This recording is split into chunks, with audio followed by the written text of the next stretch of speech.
Thank you to Mo for this question. She asked about using or stitching using Hessian. Most of you will know that Hessian is a nightmare to work with because it frays. Just look at it and it falls apart. And Mo has a temperamental machine, so what I would recommend before you started is take that one out, is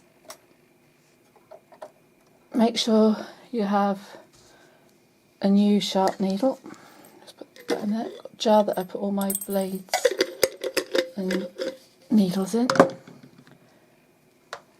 So start off with a sharp needle, and also if you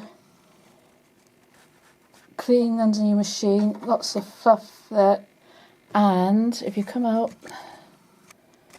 check under your needle plate. I'm just going to take the foot off.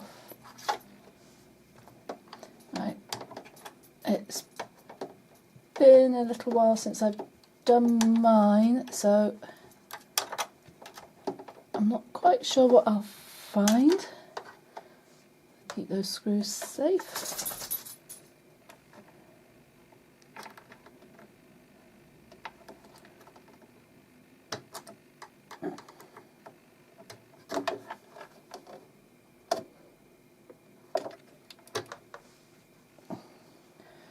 I must have done that one up tight.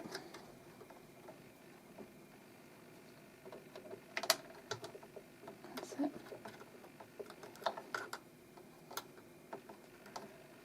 Alright, that one.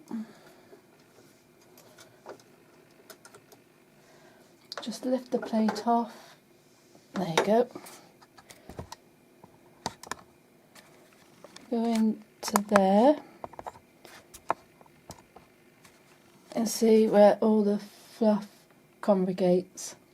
So I'd make sure all that is cleaned out first. So I'm going to clean that out, put the machine back together again, and then come back with some more tips with how to use your Hessian. So you've cleaned your machine, got sharp needle in, and then you're going to start working with your Hessian. What I found to make it more manageable is before you use it, let's take is that I spray it with spray starch and then press it, and it just gives it a bit more firmness to it so you can cut round it.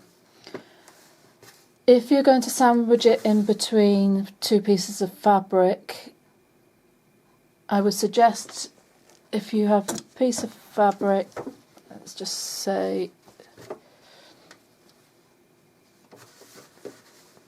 and you're going to sandwich it in between, I would have an overhang on all sides, stitch your seam and then trim your Hessian back. That means if you cut it to size, you're going to run the risk of those threads shifting or fraying before you've actually had a chance to stitch them. But if you have it overhanging on both sides, stitch your seam and then trim your Hessian back. You've got a firmer base to work on. You can work with the fraying. What I did here was just cut out the heart shape, did a couple of lines of machine stitching inside, and then just fray the outsides. So you can just work with the fabric. Because it moves and it's not very stable, just take it slowly, especially when you're going around the corners, because it would just tend to pull and shift to one side. So you can either work with the properties it has.